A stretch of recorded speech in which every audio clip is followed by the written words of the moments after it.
Så længe jeg bruger min konference, så står den herude under mine konferencer som madlavning.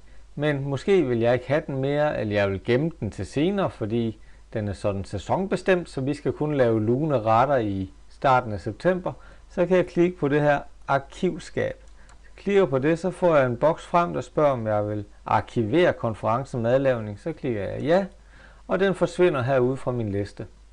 Nu er den så herinde i arkiv, som er under konferencer. Jeg klikker på arkiv, og der er madlavning. Så er det blevet starten af september igen, og vi skal i gang med vores madlavning, så jeg klikker på plus. Og så jeg går herover under mine, så kan jeg se, så er den nu ude under mine konferencer igen. Det kan også være, at jeg helt vil slette den, for den skal slet ikke bruges mere. Og så klikker jeg bare på det røde kryds, og så får jeg sådan en forespørgsel igen, og vi ønsker at slette konferencen madlavning, og det klikker jeg ja til, og så er den væk herudefra.